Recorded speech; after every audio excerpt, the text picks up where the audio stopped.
分がね生まれ育った町なので、子供のことをね思うとやっぱり今はまだ戻れないかなって。 10 tahun sudah berlalu, namun di tempat ini waktu berhenti. Waktu membeku pada jam 2.46 siang saat gempa dahsyat melanda wilayah timur laut Jepang dan mengakibatkan salah satu bencana nuklir terparah di dunia.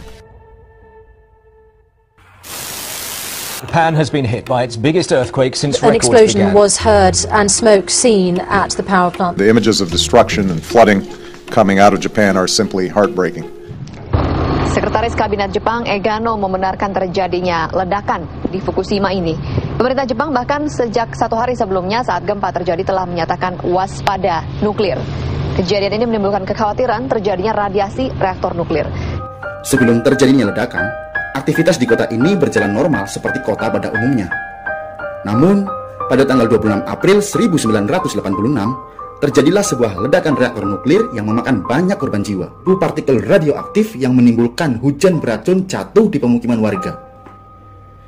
Tubuh manusia yang terpapar radiasi nuklir dalam dosis besar mengalami sindrom radiasi akut atau keracunan radiasi yang bisa berujung pada kematian. Ledakan tersebut mengeluarkan bahan yodium radioaktif dan cesium yang menyebabkan ratusan ribu pekerja PLTN Chernobyl meninggal, baik saat kejadian atau karena penyakit radiasi nuklir yang timbul setelah insiden tersebut. Ledakan reaktor yang terjadi pada beberapa negara seperti yang ada di video tadi rupanya sangat meninggalkan duka yang begitu mendalam, terutama bagi sanak keluarga, pemerintah setempat maupun negara lain.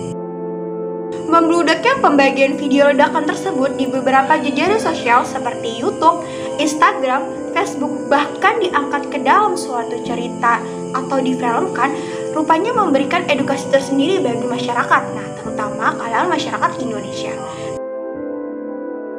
Hasil dari video tersebut, ada beberapa atau bahkan sebagian dari masyarakat Indonesia sangat mengkhawatirkan adanya pembangunan energi nuklir ini tersebut di daerah mereka. Nah, mereka sangat mengkhawatirkan akan terjadi ledakan seperti ada di video, yaitu di Fukushima dan di Chernobyl. Akhirnya, hal ini menjadi bumerang tersendiri bagi pemerintahan Indonesia yang mewacanakan pembuatan atau pembangunan pembangkit listrik tenaga nuklir di beberapa titik wilayah Indonesia, akhirnya menuai protes warga. Rupanya kekhawatiran warga akan meledaknya pembangkit listrik tenaga nuklir ini sendiri didasari oleh beberapa hal, salah satunya seperti gempa bumi dan bahkan kegagalan desain dari reaktor nuklir itu sendiri. Nah, sebenarnya alasan klasik ini tidak bisa dibuat menjadi alasan utama untuk penolakan pembangunan tenaga nuklir di Indonesia. Padahal ledakan reaktor nuklir yang terjadi pada Chernobyl dikarenakan kecacatan desain dari reaktor nuklir itu sendiri yang tidak banyak diketahui oleh orang.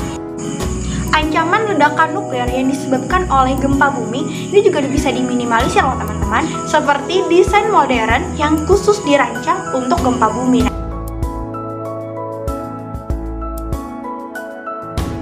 Jadi dengan konstruksi bangunan yang memang dibangun khusus untuk tahan gempa. Nah, selain itu, saat terjadi tanda-tanda akan terjadi gempa, maka secara otomatis mesin nuklir akan menonaktifkannya. Salah satu reaktor yang modern ini ternyata salah satunya ada di Fukushima, Jepang. Wah, keren banget kan teman-teman? Tapi kenapa sih ada aja orang, bahkan masih banyak orang yang menentang atau kontra terhadap pembangunan nuklir ini sendiri? Nah, untuk meyakinkan hati teman-teman di rumah betapa pentingnya pembangunan tenaga nuklir di Indonesia untuk beberapa tahun ke depan, mari kita simak penjelasan dari beberapa pakarnya. Let's talk about it. Energi nuklir tidak hanya bisa digunakan untuk menghancurkan satu sama lain saja. Jika digunakan untuk kepentingan damai, energi nuklir itu bisa kita manfaatkan untuk menunjang kehidupan jutaan banyak orang. Dan tentunya hal tersebut dapat dimanfaatkan oleh Indonesia. Sebagai negara dengan populasi terbesar keempat di dunia, Indonesia juga membutuhkan suplai energi listrik yang besar yang juga disediakan oleh energi nuklir. Nah, tapi pertanyaannya, mungkin gak sih di Indonesia itu kita bangun pembangkit listrik tenaga nuklir? Jadi jawabannya mungkin banget.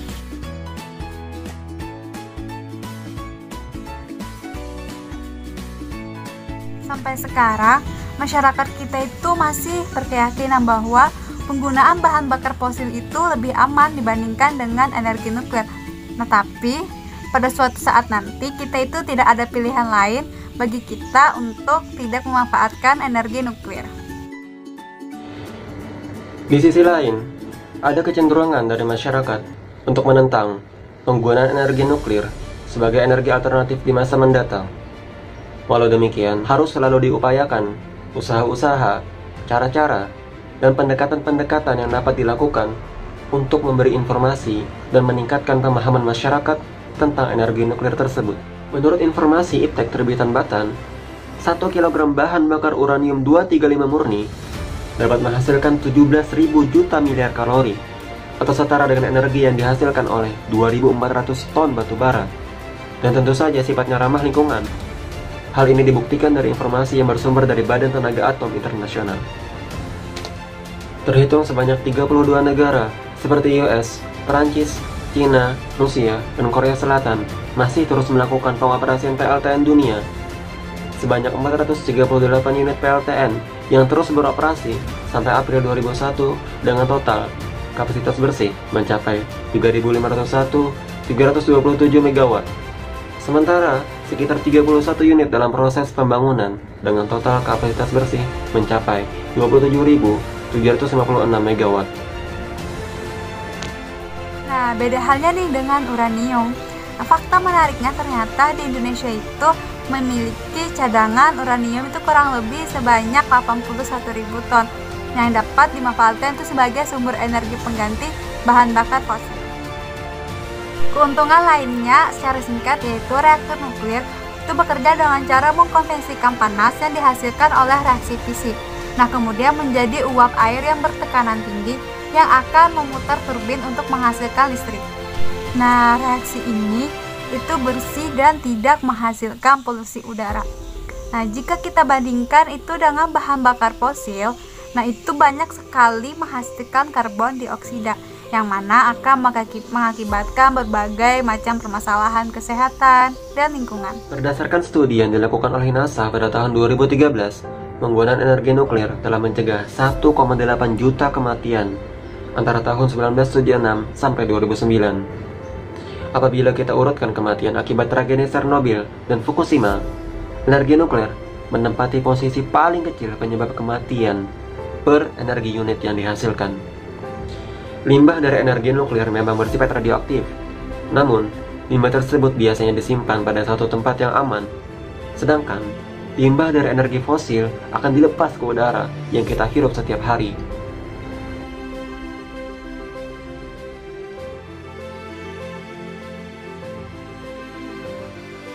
Jadi, dengan mengurangi penggunaan bahan bakar fosil, kita dapat mengurangi jumlah kasus kanker maupun penyakit paru-paru dan tragedi di tambang batubara, maupun dampak lingkungan yang mungkin disebabkan oleh pembukaan lahan pertambangan yang merusak lingkungan. Di Kalimantan Selatan, kondisi krisis listrik yang saat ini dialami masih terus berlanjut melanda ke daerah-daerah Kalimantan Selatan. Nah, tentunya hal tersebut harus adanya antisipasi penyediaan pasokan energi listrik dengan kestabilan tinggi dan tentunya dengan pasokan bahan bakar yang berlimpah. Nah, untuk memecahkan persoalan tersebut, kita dapat menggunakan dengan alternatif pembangunan pembangkit listrik tenaga nuklir di Kalimantan Selatan.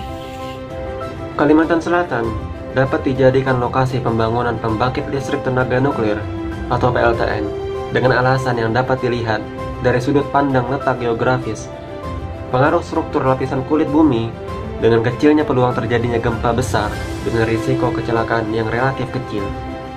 Sebab lain dapat dilihat dari jumlah populasi penduduk yang rendah, dengan luas wilayah 2,5 kali lebih besar dari Pulau Jawa.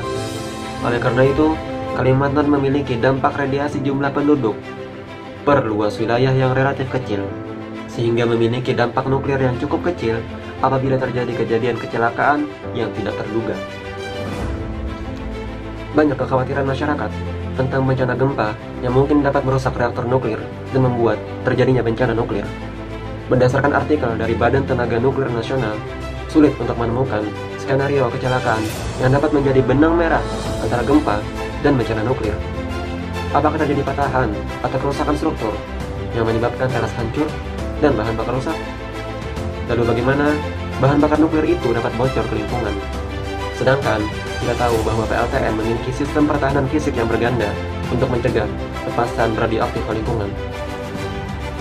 Walaupun gempa terjadi dan berujung pada kerusakan total reaktor nuklir, tentunya hal sedemikian rupa memiliki probabilitas yang hampir mustahil. Ditambah lagi, dalam pembuatan laporan analisis keselamatan atau LAK untuk pembangunan PLTN, selalu ada analisis potensi kebencanaan yang mungkin dapat terjadi di lokasi tapak. Analisis ini dilakukan sampai penggalian data historis kejadian kebencanaan, seperti gempa maupun tsunami hingga ratusan tahun ke belakang. Semua tertuang dengan detail dalam dokumen LAK, sehingga vendor dapat menyesuaikan kebutuhan PLTN berdasarkan data kebencanaan tersebut. Sehingga kesimpulannya, di Kalimantan ini sangat potensial untuk dibangun instalasi PLTN, yang mana jika proyek ini berhasil, maka akan menjadi tonggak pencetus bagi Indonesia untuk bisa mengalihkan penggunaan energi fosil menjadi energi nuklir yang lebih bersih dan ramah lingkungan.